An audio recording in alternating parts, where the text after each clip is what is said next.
So we'll be going live on both Facebook and YouTube.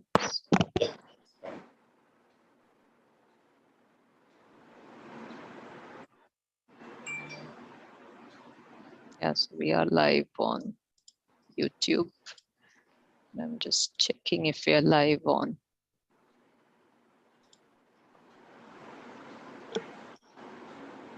Okay, so we are live. We can start.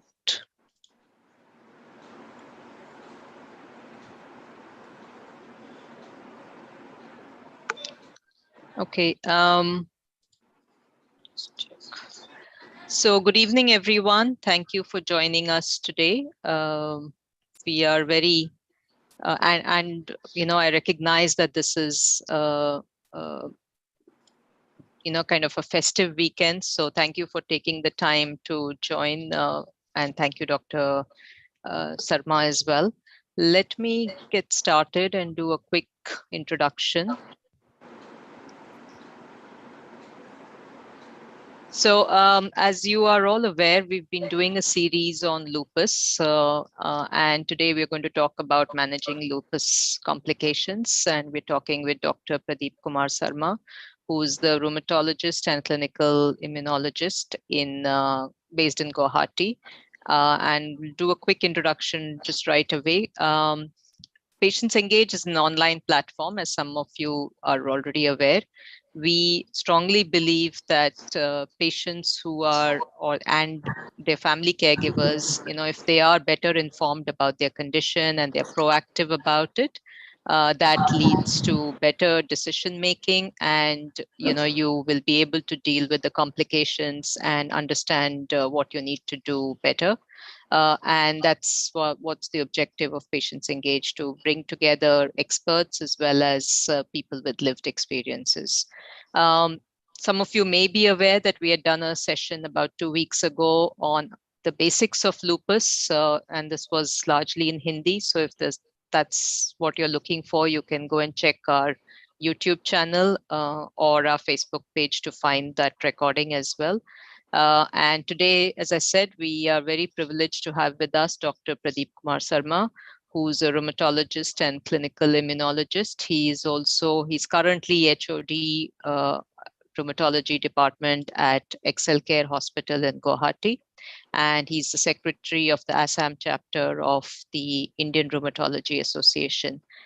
He comes from a strong background of he's done his MBBS and MD. He's done his DM in rheumatology from Sanjay Gandhi Postgraduate Institute of Medical Sciences, Lucknow.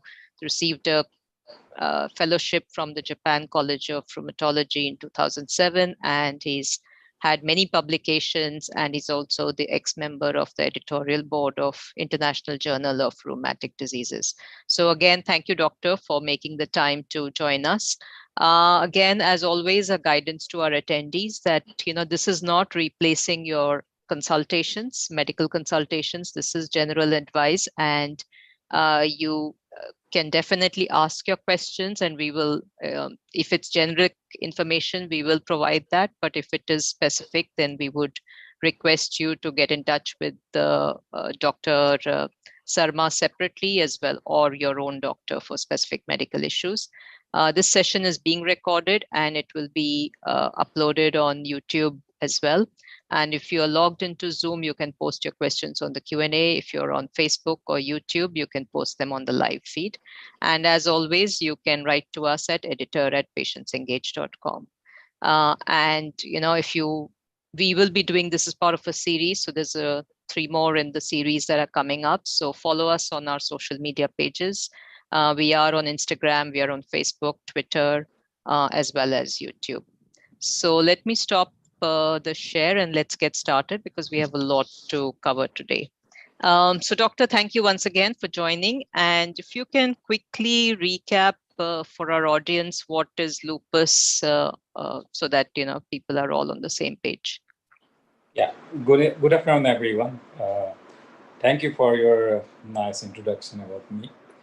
So lupus actually, or what we call as systemic lupus erythematosus, is a complex disease for us doctors also.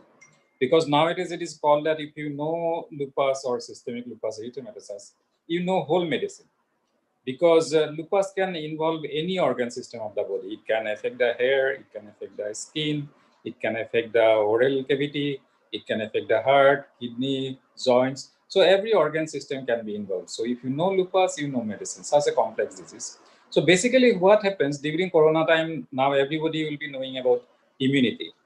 So we have an immune system which protects our body from various infections like bacteria, fungus, or viruses, as well as cancers. So normally this immune system recognizes our body's tissues or cells or whatever we call it. So they don't attack our own system. But in some diseases like say lupus or other autoimmune diseases, so what happens, our immune system starts attacking our own tissues. So why this happens, nobody knows the exact answer. But that's why it is called as autoimmune disease. And that's why we see in lupus lots of antibody. So commonly everyone will be knowing anti-nuclear antibody. So that test basically is an antibody. And we see lots of various antibodies. So lupus is in a nutshell, it is an autoimmune disease which can affect every organ of the body. Thank you, doctor. And for people who may not already be diagnosed with lupus, what are some of the signs and symptoms that they should watch out for? Yeah. So everybody's actually lupus is totally different. So every patient's presents differently. Some patients have minor problems like some mild degree of fever, some arthralgias, some hair loss, some skin problems. Or some people have severe problems like kidney problems or heart problems or problems of the nerves or the brain. So everybody's lupus is different. But when, say, you have fever, you have joint pain, you have some skin manifestations, some swelling in the legs, and some headache, which is not responding to any medications. So along with these things, usually what we say that fever along with any other organ system, or no fever but two organs are involved, then usually we think about lupus. But one thing I want to highlight is that even if a patient is diagnosed as lupus, most of the patients panic, oh, I have lupus. Because nowadays they search in the internet, and internet, most of the things they look at, actually they become panicky. So once you are diagnosed with lupus, you need not panic because everybody's lupus is different. Somebody has only joint problems and fever. Somebody has skin problems only. And even if you have severe problems also, treatments are available nowadays, and most of the patients actually with treatment they good. So everybody's lupus is different, but symptoms like joint pain, then mild degree of fever, some skin rashes, some cough, which is going on for a long time, some chest pain, which is going on for a long time. So these symptoms should not be ignored. Right, right. And is lupus typically diagnosed by eliminating other conditions, or there is any specific tests for lupus? Yeah, that is a very important question actually. So to diagnose lupus, we do what we call as anti-nuclear antibody. So again, some symptoms, say some fever, mere ANA positivity is not equivalent to lupus. ANA, anti-nuclear antibody, can be positive in so many conditions. Even in infections, like the patient has a heart problem, what we call bacterial endocarditis, that is an infection of the heart. So those patients will also have joint pain. Those patients will also have fever. They have some manifestation in the hands also. So typically it looks like lupus, but that patient is suffering from an infection of the heart. So mere ANA positivity along with some symptoms is not lupus. So Right. we actually for lupus, we need some clinical features. So, and this American College of Rheumatology, they have a classification criteria. Though in the bedside, you need not follow the classification criteria, but at least that is a starting point for us. So, but to diagnose lupus, most of the time we do anti-nuclear antibody. And nowadays we do it by immunofluorescence. Antibody, again, anti-nuclear antibody can be done by ELISA or immunofluorescence. So ELISA can be actually fallacious. So most of the time we don't do by ELISA nowadays. We do by immunofluorescence. Right. So again, ANA positive along with features which are specific to SLA, like say in blood, we see total leukocyte count. Right. So in SLA, in infection, usually total leukocyte count goes up in any kind of bacterial infections. But in case of lupus, usually that total leukocyte count goes down. Like say another simple test we do is platelet count. So again, platelet count may be low in case of lupus. So if a patient present with fever and joint pain along with say some decrease in the total leukocyte count, some borderline platelet count is low, then urine is showing some abnormality. So then if you do anti-nuclear antibody, if it is positive, then we label it as systemic lupus erythematosus. So we do the test anti-nuclear antibody to diagnose it. If it is negative, then most likely it is not lupus with the current test we do. Right, right. Yeah. Thank you, doctor. And just for those of you who've joined in late, we are talking to Dr. Pradip Kumar Sarma, who is a rheumatologist and clinical immunologist, and we are talking about lupus complications today. And this webinar is being sponsored by Biocon Biologics. And if you are watching and if you have questions, you can ask them on the social media feeds of Facebook and YouTube, and we will address them. And so, doctor, you said that lupus patient, each one is different. So what is the prognosis for lupus? So once you get diagnosed, what's going to happen? Because sometimes people get, as you said, you should not worry, but people are worried about what will happen to them, even if it's not happening right now. So what's the prognosis, and is it the same for everyone? No, prognosis is totally different for everyone patients. So some people have only minor organ problems. Say as we have discussed already, some people have only arthritis, skin problems, then hair problems along with mild degree of fever. Those patients actually, their prognosis is very good actually. Their survival is like any other people without SLA. But even with major organ problems, if you look at what the prognosis was, say, in 1950s and 60s, and what is the prognosis now, there is a huge difference. So in 1950s, if a patient has SLE with major organ involvement, the 5-year survival was around hardly 50%, 40%, 50%. But nowadays, we don't talk even 5-year survival, we talk about 15-year survival. So even with current treatment, even with major organ involvements, the survival is more than 80%. So even with major organ and minor organ, it is almost like a normal people. Right, right. So let us, what are some of the common complications that are common for lupus patients? So common, say, as we have discussed, lupus can affect every organ. Yeah, so it can have problems in the complications in the kidney, it can have complications in the heart, it can have complications in the nervous system like brain or peripheral nervous system, it can have complications in the bones and musculoskeletal system, and even it can have complications in the skin also. So every patient's problem is different. So complications also depend upon what are the organs involved in that particular patient. So if you look at some of the common ones, for instance, people often talk about things like lupus nephritis, or they talk about heart issues. So are these some of the more common issues or the more complicated issues? Yeah. So say one of the common problem in lupus we face is the involvement of the kidney. Around half of the patient, more than half of the patient will have problem in the kidneys. So, and usually when we suspect that this patient have kidney problems, when patient have some swelling in the legs, some undue fatigueness, then hemoglobin is going down, then blood pressure is going up. So these are some of the features when we suspect that patient may have kidney problem. And usually most important investigation in case of lupus is the urine routine examination. So if a patient has kidney involvement, usually urine will show something like say there will be albumin will be positive, then it may show RBCs, WBCs, it may show cast. So when patient has these kind of problems, usually we advise the patient to do a kidney biopsy. So when we talk about biopsy, again, patients become panicky. So that becomes a problem.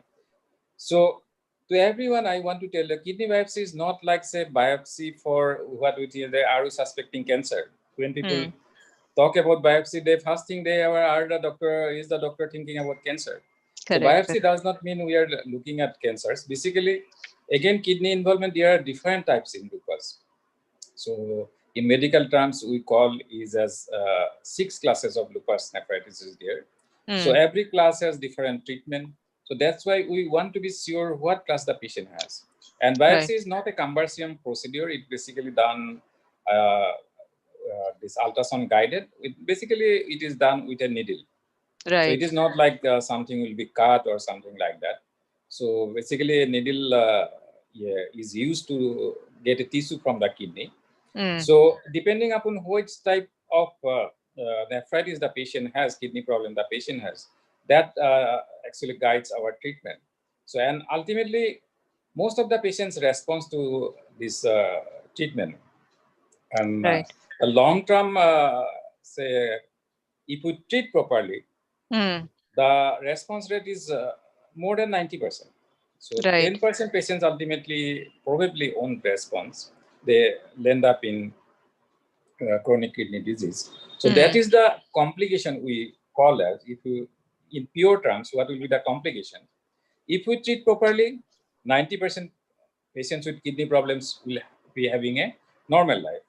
But if we don't treat properly, ultimate complication is chronic kidney failure.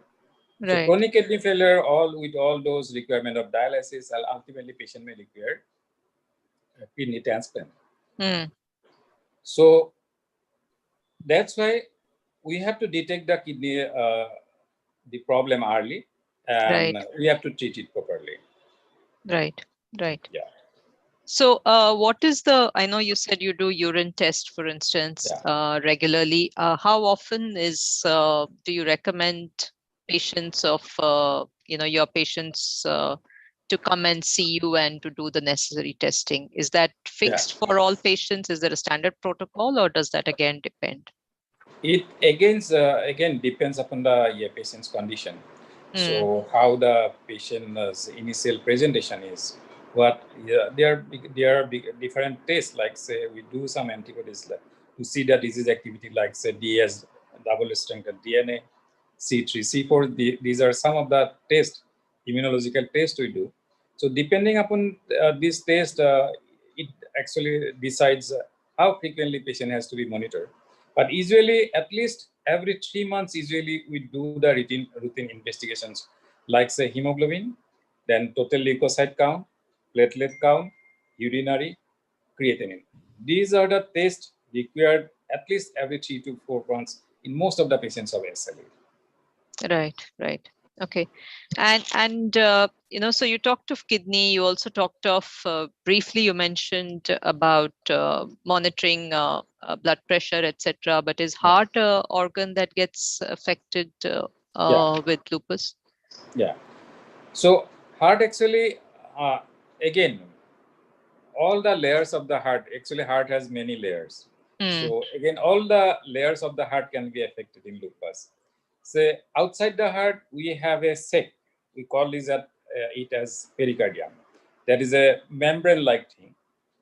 So the SLE can affect that part also. So what we call as pericarditis. If the pericardium is involved, that sac is involved, then those patients usually will manifest as chest pain that increases with respiration, breathing. So there may be difficulty in breathing. But that is not a major problem. That usually problem goes with low dose of steroid, hydroxychloroquine, and even NSAIDs, like what we commonly call as painkiller. So major problem is when the SLE involves the muscles of the heart. So heart has muscles to pump blood. So those muscles can be involved. When it is involved, we call is that myocarditis. So if myocarditis is there, those patients require usually high dose of steroid, and along with that, immunosuppressions are required. Then we have valves in the heart. So those valves can be also affected in lupus. Especially along with lupus, we have one condition called antiphospholipid syndrome, where blood spontaneously gets clotted. So if that is there, then patients can have involvement of the valve also. So those are manifestations of lupus. But if we talk about complications, so complication in the long term, what we fear is atherosclerosis, what we probably, whether people will understand or not. So people will understand heart attack commonly. Right, right. So like in medical terms, we call this as myocardial infarction or angina. So those heart attacks. So that is an interesting thing, actually. I want to elaborate that. So in SLE patients, how ultimately, why we fear, how patients ultimately, what is the most Doctor, can you lift your phone a little bit? Your face is getting cut a little bit. Yeah, okay. Thank you. Okay. So what we fear actually in SLE is the complications, like say infection. It is very common in SLE. So next problem is the atherosclerosis, what I am calling. So most of the people actually die because of these two complications in SLE. So apart from infection, next common thing is atherosclerosis. Right. Interestingly, atherosclerosis, and most of the SLE patients are actually young female. If you see, correct, exactly.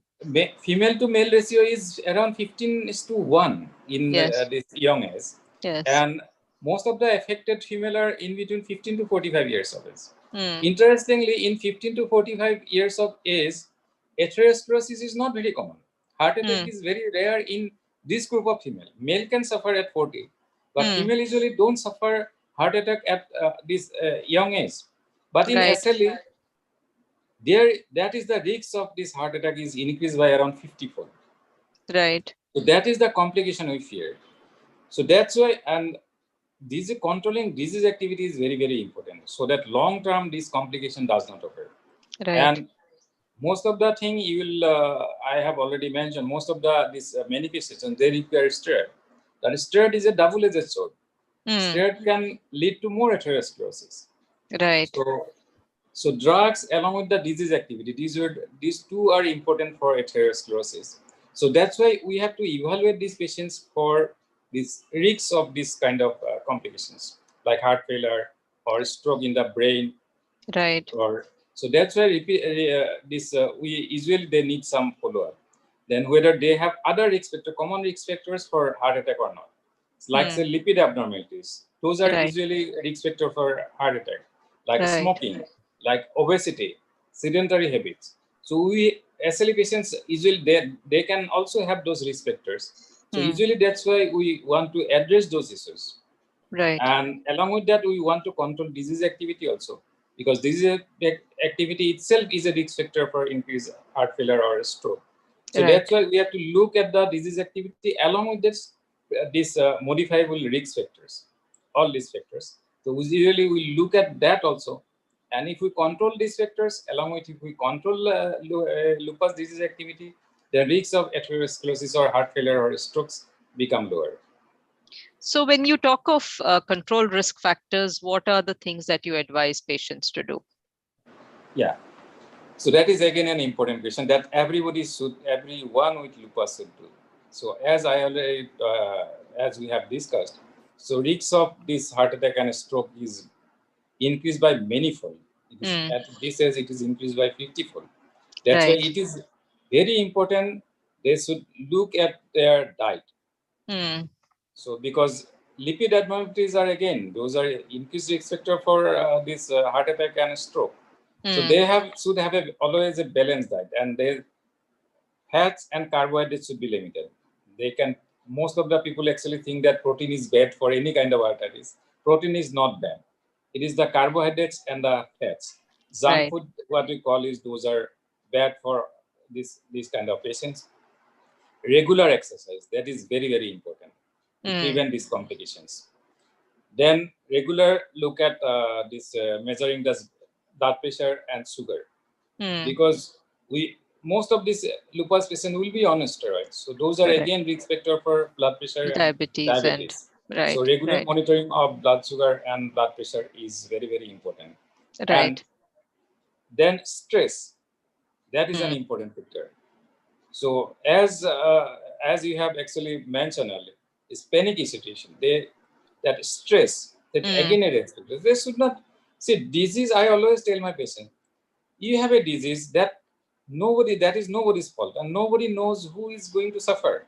Tomorrow, I myself can suffer from lupus. Nobody knows. So that cannot be modified. What we can modify is response to that disease, what we are thinking about the disease. So it is like treatment is available. So why should we take stress? So minimizing this stress is very, very important. And most important is regular exercise. That is a must for everyone. It is not only for the heart or the brain, as we will be discussing, for the joints, for the bones. So exercise, it is probably 10-15 years back, there is an article in that is New England Journal of Medicine, that is like the Bible for our medicine people. So there was an article. So exercise is told to be the magic pill. Correct. So everyone should do exercise, and it is very, very important for lupus patients also to do exercise regularly. Yeah, I think one of the things, that's the big change that has happened in the last few years, right? In the past, if you were unwell, you stopped exercising. But now I think there is this whole recognition that if you exercise, it's actually good for your, even if you have pain, and even if you have, as much as possible, you should find ways to exercise. So. You mentioned bone and joints. Can you talk a little bit more about the complications on bone and joints? Yeah. So another manifestation of lupus is the pains, joint pain, so commonly. So that is a manifestation. But unlike rheumatoid arthritis, so what happens in rheumatoid arthritis, we call it as erosive disease. There is erosions in the joints. So don't go by the medical terms. So what erosions actually important, why erosions are important?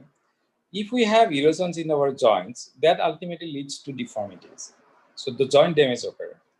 But fortunately in lupus, patient can have arthritis, but they don't have those kind of erosions that we see in rheumatoid arthritis. So that's why most of these arthritis, they are usually non-deforming. So deformity does not occur. Some deformities can occur, but those are basically reversible deformities because those occurs because of the laxity of the ligaments. But usually joints, they don't get damaged like that of rheumatoid arthritis or ankylosing spondylitis. Then muscles can be involved. So patient can have mild pain in the muscles, and sometimes they can have myositis also. That means that leads to weakness of the muscles. We have one disease called myositis, dermatomyositis or polymyositis. So some patients can have these manifestations like myositis, when along with muscle pain, they will have muscle weakness, especially the proximal muscles.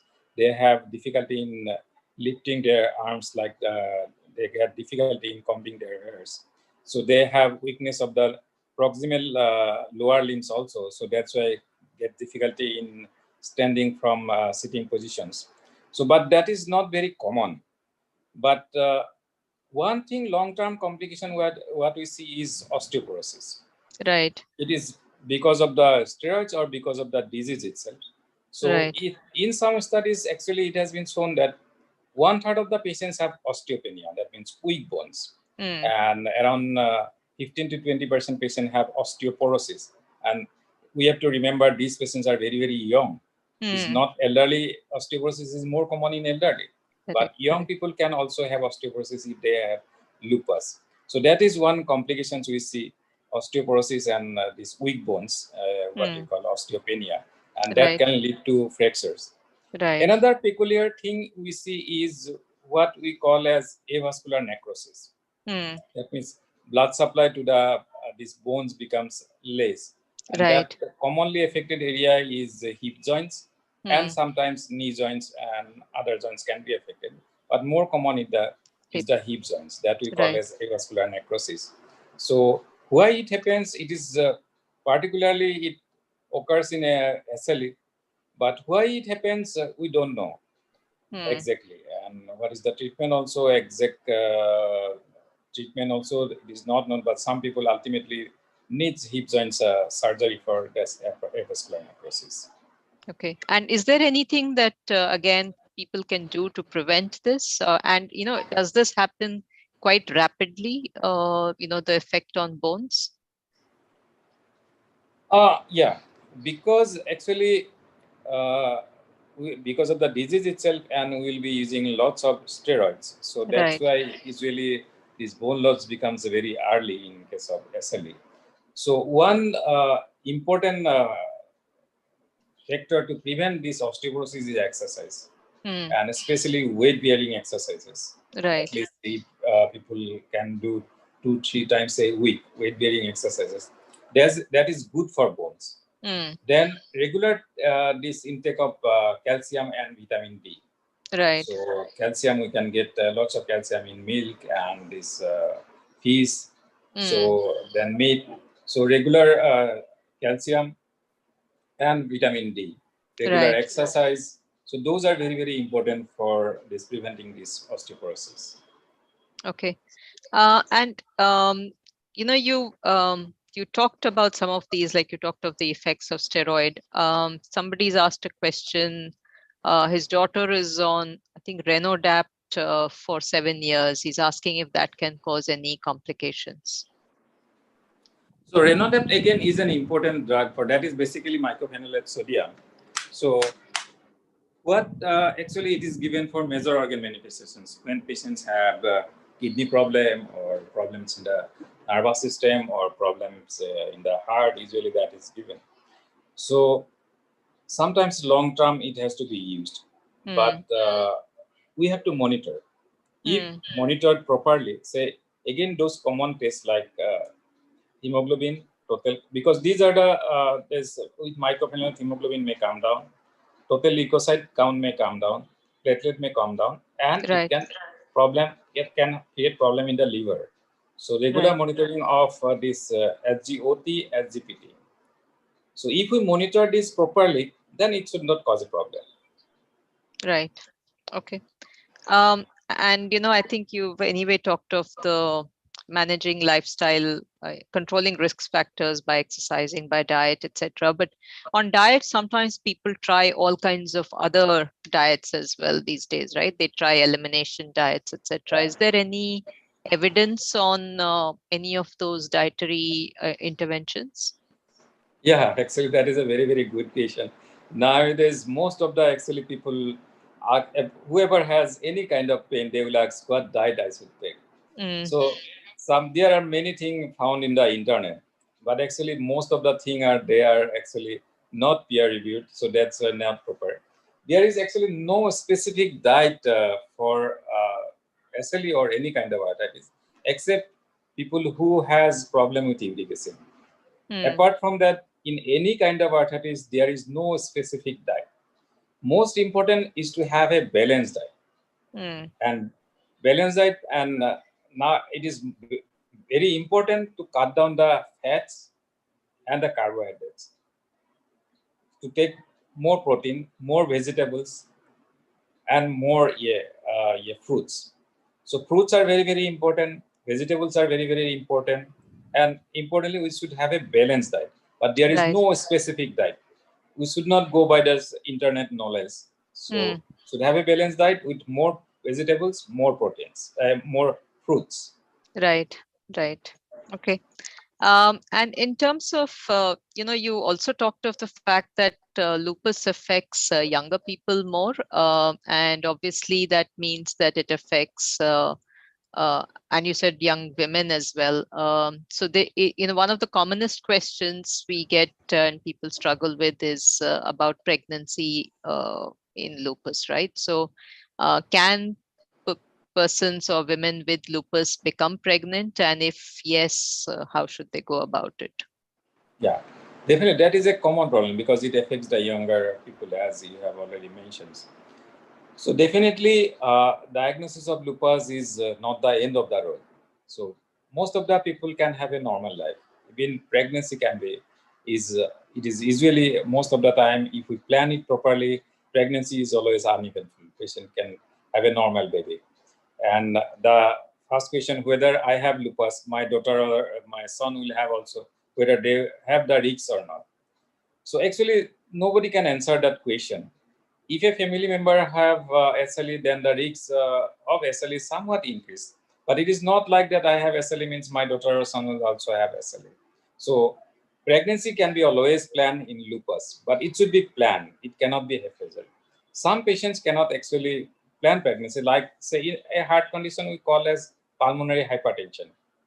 And if the patient has chronic kidney disease, if the patient has interstitial lung disease. So in these conditions, usually we don't advise to go for pregnancy because that can lead to complications. Otherwise, if these conditions are not not there, then usually people can have a planned pregnancy. But what we want is, before pregnancy is planned, there should not be any disease activity. Patient should be in what we term it as remission. So diseases totally should be under control, at least for 6 months. Then only the patients can plan pregnancy. And during pregnancy also frequent monitoring is required, because see, it affects the females more. So why it affects the female more, we don't know, but hormones are definitely maybe a factor. And see, pregnancy, all those estrogen, this prolactin, progesterone, those are increased. So when the patients become pregnant, there is the risk of flare always. So that's why frequent monitoring is important, and that's why it is very, very important that patient's disease should be under control at least for 6 months. Then only pregnancy should be planned. And some medications, like one patient asked about Renode, some medications cannot be given during pregnancy, like those mycophenolate or the cyclophosphamide. So those things, methotrexate, these drugs cannot be given during pregnancy. So some drugs are safe, like say low dose prednisolone, say less than 10 milligram, azathioprine, hydroxychloroquine, then sulfasalazine, then tacrolimus, cyclosporin. There are so many drugs which are actually compatible with pregnancy. So that's a proper planning. So we have to say, when the patient is in remission, we sense that patient is already say on mycophenolate, we usually try to send it to azathioprine. Then we see whether patient is responding to that medicine or not. If he is okay with these new medicines also, then only we advise to go for pregnancy. Right. Okay. We have a question. Lupus sometimes causes extreme hair fall. So can that be reversed, especially when on steroids? No, actually, does hair fall most of the time. It is not because of steroid. So actually, steroid reverses it, the hair fall. So most of the time that lupus hair fall is because of the disease activity itself, because of the disease itself. So with treatment, most of the time, that hair loss is not permanent. Okay. So most of the time, except in one condition, we call this as discoid lupus, when the patients actually in the scalp, they have disc-like lesions. So some red or black or white. So disc-like lesion in the scalp. So that usually scars. There is a scar usually, and that is not actually whole scalp is not affected. Part is affected. So when the patient has that discoid lesions, then only the hair loss is permanent. Otherwise, most of the time, the hair loss, it is reversible because there is no scarring. So with treatment, when the disease, because it occurs because of the disease activity. When we control the disease activity, usually this hair comes back. Right. But interestingly, one thing I have found is that, so this hair fall, it reverses last. Most of the major problems, they actually disappear, but the hairs to appear, they usually takes time. Right. Okay. So one other question, I guess at the moment everybody has this question on can lupus patients take COVID vaccine? Definitely, yes. They should take it because they will be on these drugs, so they are more prone to have any kind of infection, though it has not been shown. So definitely, they should take vaccine. Everyone should take vaccine. One few precautions to be taken during vaccine. Say, steroid we are discussing. If the patient is on high dose steroid, usually if it is more than 20 milligram or something like the equivalent of prednisolone, usually we defer it till the steroid, because anyway we will cut down the steroids. So usually we ask them to wait till the steroid dose is less than 20 milligram or so. Then only we advise them to take EA.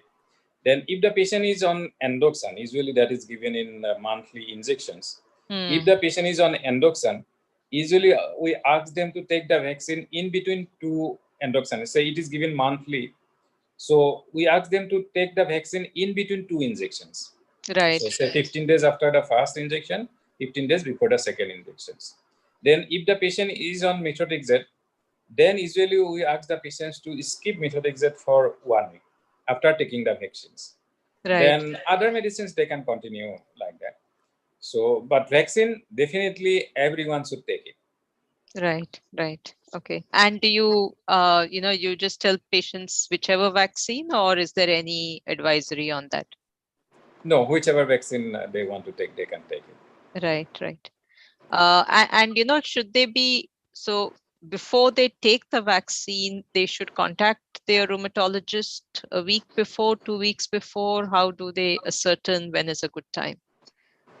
Yeah, basically before taking the vaccine, it is always good to talk to the doctor before taking the vaccine, because as I already told you, Right. traditionally if the dose is high, so if they take the vaccine also, that won't be effective. So it is Right. always better to, they can consult at any time, even before, Right. 1 day before also, if they consult, it is fine. Okay. But they should ask their consultant about that vaccine before taking it. Okay. Okay. Does the question that's come is lupus a genetic condition? That part actually we touched before also. So yes, it is genetic, somewhat genetic. So it is thought that 50% risk is genetic and 50% is environmental. But it is not because of one gene. So many genes are involved. So that's why, say, if a patient have any family members of SLE, then risk of not only for SLE, for other autoimmune diseases also, risk is a bit higher than the general populations. Right. But it is not like some, say, when we call it a monogenetic disorder, say when the defect is only in the one gene, then the risk in the family is very high. But these are polygenetics, we call as, so many genes are involved. So risk is there, it is, but it is not that great. So it is genes 50%, but 50% is environmental cause. Right. Right. Okay. Somebody's also said that asked whether they get stiffness in their fingers in the morning. Is that related to lupus? It can be, it definitely, because so stiffness is a actually sign of arthritis, ongoing arthritis. Right. Because most of the time, this when we have arthritis in rheumatoid or SLE or ankylosing spondylitis, the maximum actually pain occurs in the morning. So if a patient has stiffness in the morning, I think better to consult to the doctor, because that may need modification of the treatment. Right. Right. Again, on I think somebody's asked a follow-up question on pregnancy is how, you said you need to plan it. How much time does this planning take? So, when should they start this planning process? Is it 6 months? Is it 9 months? Is it Yeah. 12 months? What's the So duration? no, I know see, it's tricky with pregnancy, but no, lupus is not like that. It is 6 months or 9 months, something like. But lupus patients, they have to be under a rheumatologist, so at any time. So what I actually emphasize is that when they can plan pregnancy. So pregnancy is, it is they can plan when the disease is under control for 6 months. So then they can plan pregnancy, but that has to be decided by the consultant as well by the patient. Sometimes the patient is nearing 40, sometimes it happens. Then patient also has active disease. They need a baby. So in those tough situations, so we have to decide, because see, some patients actually desperately they want a baby, but you have to think about the lupus also, because you have a disease which, if it is not under control, if you become pregnant, it is high chance that disease will be more active during pregnancy. So then if the disease comes back, then pregnancy cannot be continued. Then there will be risks for the mother also. So that's why it is very, very important that the lupus is under control at least for 6 months. Then only they can plan pregnancy. But when the planning, actually it is this planning of treatment is a continuous process. So every lupus patient should be always under a rheumatologist. Then that rheumatologist can guide you. So, okay, if you want pregnancy, okay, this is the best time. Right. And in terms of pregnancy, are they, is it possible for them to take, help like IUI, IVF, etc., or those are not? Yeah. They can plan for IVF also, Okay. IUI also. There is no problem with that. Okay. All right. So, any other complications that you would want to, highlight to our audience, doctor? So probably we have not discussed about two systems. Probably one is the nervous system, one is the lung. So lupus can actually affect the nervous system, whole nervous system, like brain, the spinal cord, the nerves of this periphery, like hands or fingers.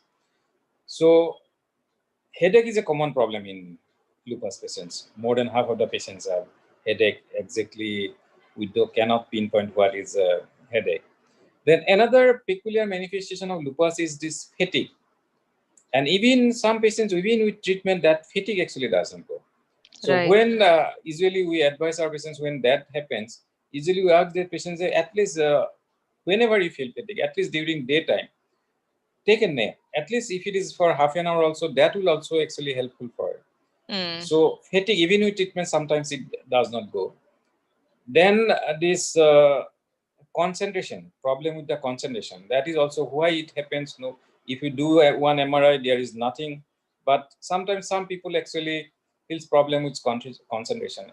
If it is happening, don't panic it. Gradually it goes off. But remember, this problem with concentration, it is not only because of the lupus disease itself, because of the stress also people have problem. Correct. So if you have problem with the concentration, then always try to do some yoga, some meditation, try to reduce your stress. These are the common minor problems, but major problems can also occur, like say sometimes we see stroke in young. Stroke in young people, usually one cause can be SLE and that antiphospholipid syndrome. Then some patients have psychiatric problems. So psychiatric problems don't sometimes can be manifestation of lupus also. So remember, all psychiatric patients are not only should go to the psychiatrist. Some patients can have SLE problems also. So say psychiatric problem along with joint pain, along with some fever, some skin problem, some urine problem. Think about lupus.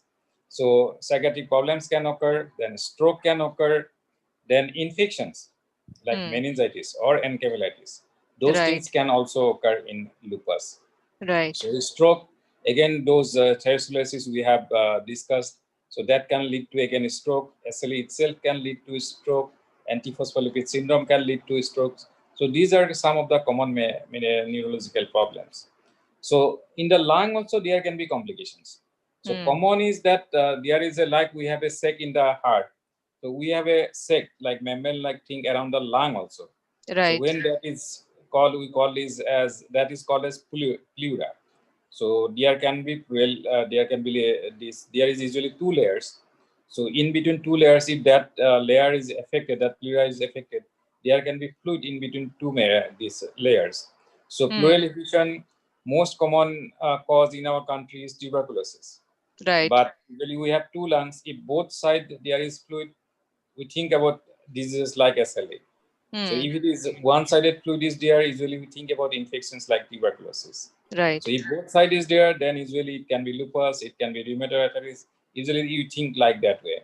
So there can be infections. Infection is common. Pneumonia is common in the community.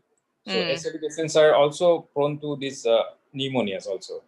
Then there can be, though it is more common in rheumatoid arthritis, some patients of SLE can have interstitial lung diseases, but that is not very, very common. Actually, it is very uncommon in lupus. It is more common in other diseases like scleroderma or rheumatoid arthritis. So if that happens, patient can have prolonged cough or difficulty in breathing. So those things should be evaluated and that should be treated. Okay. And in terms of something else I wanted to ask you. Okay. And typically, you said lupus is diagnosed at for young people, but is it always for young people, or some people can get lupus later as well? Yeah, it is more common in young people, especially Hmm. in 15 to 45 years of age. But it is not like that it cannot affect other people. It Right. can affect any age. So even Right. children can have lupus. But Hmm. it is usually seen that if children has lupus, they usually have more severe disease than the adults. And Hmm. it can affect the elderly also. So no age is actually immune for lupus, but it is more common in the young people. Right. Right. And does it, kind of, do you have scenarios where it can go into remission kind of on its own, or it doesn't? Lupus is not one of those diseases. Because some of Uh, these autoimmune diseases have this thing, right? They go into remission, and then people kind of assume that it was a diet they followed that caused it to happen, or things like that. So, yeah, yeah. Sometimes it happen. Sometimes it happens, especially with say minor organ problems. Patient initially have some symptoms, then we started treatment, then they actually stopped it. Then, but again, that the spontaneous remission is not sustained actually. right, right, Even it patient goes into remission, then again usually after a few years usually it comes back, and right. usually sometimes it happens that it comes back actually more severely than the initial year. We see patients initially only has some joint pain, some Hmm, fever, Na was positive, we started hydroxychloroquine. Patient actually after 1 or 2 years they stopped it, then hmm, after 3 4 years we see the patients in the ICU. So right. that's why it is very important that we should not actually ignore it. Hmm. We should And not also, panic it. should you, yeah. So I think on that, I think one of the things that we often find is people always want to know if they can stop the medication if they are in, if the disease seems to be under remission or under in control. So they're not feeling the symptoms, so they Yeah, think the disease is gone and they want to stop the medication. yeah. Actually, that is done by that always we do. When the Hmm. disease is under remission, say usually by 2 years time, if the patient is remission for 2 years, usually we reduce all the medicines. Then like steroid, we try to lower it as much as possible. If the Right. patient is in remission for say another 3 years, so it is 5 years in remission. Again, we try to reduce some medicines. So that is a continuous process. When the Right. patient is in remission for a long term, usually we try to cut down the medicines as much as possible. One Right. medicine we don't stop, we Hmm. never stop, that is hydroxychloroquine. Hmm. All patients of SLE should always remember that all other medicines can be gradually reduced. They can be tried to stop also, seeing the scenario. But Hmm. one medicine we never stop, that is hydroxychloroquine. Suppose. Whether patient has minor problems, whether patient had major problems, the hydroxychloroquine should never be stopped, Right. because there has been many studies already has shown that if we stop hydroxychloroquine, disease will definitely come back, and patient can have more severe disease than the patient had before. So Right. that medicine, hydroxychloroquine, is basically for lifelong. Right. Unless and only one, and during Corona time, people Hmm. started actually thinking, Yes. because there was some actually in the newspapers also that it causes cardiac toxicity or something like that. No, Right. hydroxychloroquine is a very, very safe drug, because probably those kind of side effects occurred because the dose used was high. Usually the dose we use is low. Usually we don't go beyond 5 milligram per kg. So most Hmm. of the time it is 200 milligram or 300 milligram daily. So we don't go beyond that one. With that much of dose, even with long term, usually it does not causes cardiac toxicity. Only one precaution is needed when the patient Right. is in hydroxychloroquine, that is regular checkup of eyes, Right. because Right. it can affect the eyes only. Hmm. Otherwise, other you can read so many things. If you search in side effects of hydroxychloroquine in the internet, you can find so many side effects, but those are very, very rare. So only thing we are concerned is the eyes. So when Right. the patient is in long-term hydroxychloroquine, periodically we have to do the eye checkup, and that Right. is the only medicine that has to be taken lifelong. Other medications, usually we try to taper it as much as possible.